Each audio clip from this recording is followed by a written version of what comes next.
My name's Kevin Dixon. I'm a local historian, and I'm heavily involved in the voluntary sector in Torquay. Torquay's an unusual town. It's a fairly modern town. In 1800, there was only 800 people lived here. By 1900, Torquay was known as the richest town in Britain, and it attracted huge numbers of tourists, and particularly huge numbers of affluent tourists. What we tried to do is encourage fairly higher class tourists in. They wanted sort of high class entertainment.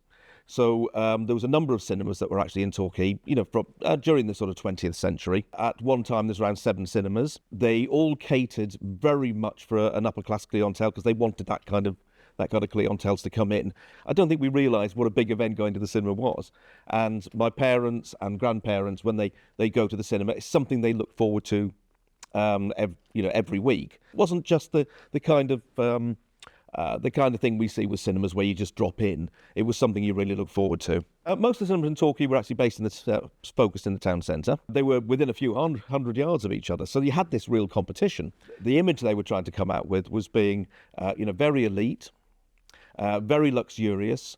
And so they competed amongst themselves. So you had the catering that was there. You had the organs that rose out of the floor. The building we're actually in at the moment was the old Victorian Lyceum Theatre. The stage that we're in front of, you had plays by Oscar Wilde. Agatha Christie would have sat behind me somewhere. So you had these sort of really famous people that actually came here. And then when theatres moved on, buildings such as this actually transformed themselves into the next form of entertainment, which actually was the cinema. And I remember even back in the 1960s, we'd hang around on the seafront with our autograph books and see the Arthur Askies, the stars of movies. Torquay was known, it aspired to be the British Hollywood, just for a few short years.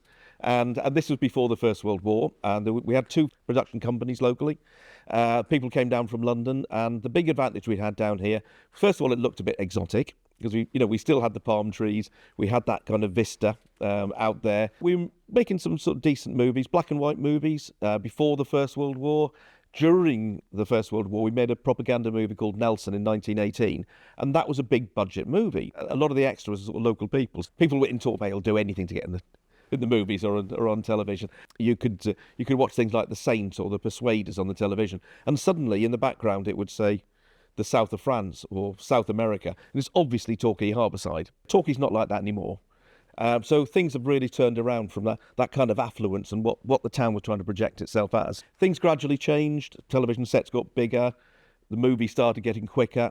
And that lasted for a few short years, and then DVDs came out, then you could buy the things, and now you just download stuff off the internet. So the demand went down, I think the clientele changed, Torquay changed. Really from the sort of 1970s, 1980s onwards, the tourism shifted overseas. I think my first memories were going with other people. My sort of parents run a hotel, so other people would take me out because they obviously were running the hotel and they couldn't. It was the excitement. It was the whole package, because you'd go out and you'd go in a wimpy bar or something at the same time, and then it became something that was less of a regular thing.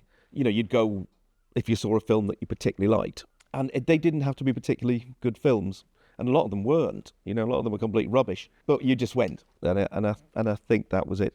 I remember a group of us went to see the original Mad Max, 1979. People driving home, 80 miles an hour down the coast road.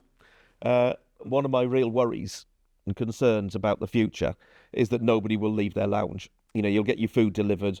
The pubs are closing down. It concerns me. Where do people meet? Where do people leave the house? Where do they get exposed to new ideas, new art forms, if you can choose? And that's one of the things. I'm heavily involved in health and social care.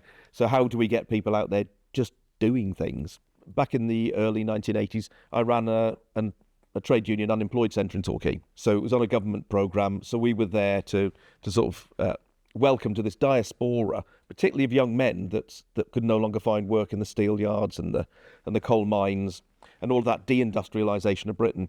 So our unemployed centre, not very far from here, young men would sort of turn up looking for work, looking for accommodation. These are the times with 3 million unemployed.